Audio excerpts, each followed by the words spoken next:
പലപ്പോഴും നമ്മൾ കേട്ടിട്ടുള്ള കാര്യമാണ്, അല്ലെങ്കിൽ കേട്ടുകൊണ്ടിരിക്കുന്ന കാര്യമാണ് ഈ ബ്രേക്കപ്പ് ഒക്കെ വന്നു കഴിഞ്ഞ് കഴിയുമ്പോഴത്തേക്കും അതിനകത്ത് ഉൾപ്പെട്ടിട്ടുള്ളവർ, അതായത് എന്ത് റിലേഷൻ ആയിക്കോട്ടെ, ഇപ്പം ഹസ്ബൻഡ് വൈഫ് റിലേഷൻ ആവാം, മറ്റ് ലവേഴ്സ് ആവാം, അല്ലെങ്കിൽ തിക് ഫ്രണ്ട്സ് ആവാം, എന്തും ആയിക്കൊള്ളട്ടെ, അതിൽ നിന്നും ഒരു അകലം നമ്മളത് ആ ഒരു അകലത്തിലേക്ക് എത്തിക്കഴിയുമ്പോഴത്തേക്കും നമുക്ക് ചില വ്യക്തികൾക്ക് ഈ ഇമോഷണൽ ഡിപ്പെൻഡൻസി കൂടുതലുള്ള വ്യക്തികൾക്ക് അത് ഒരിക്കലും താങ്ങാൻ പറ്റാത്ത ഒരു സ്റ്റേജ് ആയിരിക്കും.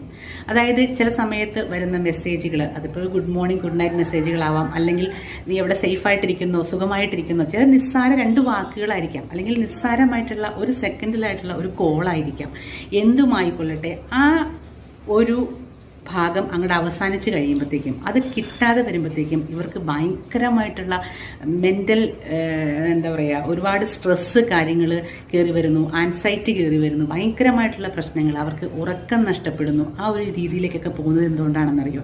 ഈ ചിലരെ സംബന്ധിച്ചിടത്തോളം, ഞാൻ ഇങ്ങനെ ഒരുപാട് കേട്ടിട്ടുള്ളത് കൊണ്ട് പറയുന്നതാണ് കേട്ടോ, ചിലരെ സംബന്ധിച്ചിടത്തോളം ഈ ഇമോഷണൽ ഡിപ്പെൻഡൻസി കൂടുതലായിരിക്കും. ആ ഒരു മെസ്സേജ് എന്ന് പറയുന്നത്, അല്ലെങ്കിൽ ആ ഒരു കോൾ എന്ന് പറയുന്നത് ഇവരെ സംബന്ധിച്ചിടത്തോളം ഭയങ്കരമായിട്ടുള്ള ഒരു സേഫ്റ്റി ഫീൽ ചെയ്യുന്ന ഒന്നായിരിക്കും. അത് ശരിക്കും നമ്മുടെ മനസ്സിനെ മാത്രമല്ല, നെർവ് സിസ്റ്റത്തിനെ വരെ ബാധിക്കുന്ന ഒന്നാണ്. അത് നമ്മുടെ ബ്രെയിനിലേക്ക് പോലും, എന്താ പറയുക, ബ്രെയിൻ എപ്പോഴും അലേർട്ടായിരിക്കും ആ ഒരു മെസ്സേജിന് വേണ്ടിയിട്ട്. അപ്പോൾ ഈ പല രാത്രികളിലും ഉറക്കം നഷ്ടപ്പെട്ടു പോകുന്നു എന്നൊക്കെ പറയുമ്പോഴത്തേക്കും മറ്റുള്ളവർക്ക് ചിലപ്പോൾ അത് അങ്ങോട്ട് ഉൾക്കൊള്ളാനായിട്ട് ഭയങ്കര ബുദ്ധിമുട്ടായിരിക്കും. കാരണം അവർക്ക് ആരുടെ അടുത്തും അതുപോലുള്ളൊരു ഇമോഷണൽ ഡിപ്പെൻഡൻ്റ് ആയിരിക്കില്ല. അത് ഉള്ളവർക്ക് മാത്രമാണ് കറക്റ്റായിട്ടുള്ള ആ ഒരു ബുദ്ധിമുട്ട്, ആ ഒരു രീതിയിലേക്ക് നമുക്ക് വരുമ്പോൾ ഉണ്ടാകുന്ന ബുദ്ധിമുട്ട് കറക്റ്റായിട്ട് മനസ്സിലാവുന്നത്.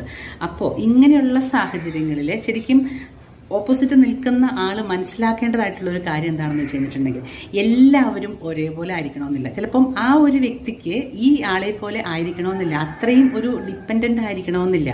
അവർക്കത് വളരെ നിസ്സാരമായിട്ടുള്ളൊരു കാര്യം, ഒരു മെസ്സേജ് അല്ലേ, അതിലിപ്പോൾ എന്തിരിക്കുന്നു, അങ്ങനെയൊക്കെ ചിന്തിക്കുന്ന ഒരുപാട് പേരുണ്ട്. പക്ഷേ ആ ഒരു മെസ്സേജിൽ അവർക്ക് കിട്ടുന്ന സേഫ്റ്റി അതെത്രയാണെന്നുള്ളത് അവർക്ക്, ഈ പറയുന്ന ഓപ്പോസിറ്റ് നിൽക്കുന്ന ആൾക്ക് ഒരിക്കലും മനസ്സിലാവണമെന്നില്ല. അപ്പോൾ ഇങ്ങനെയുള്ള സാഹചര്യങ്ങൾ കൂടുതൽ സൃഷ്ടിക്കാതിരിക്കാനായിട്ട് നോക്കുക.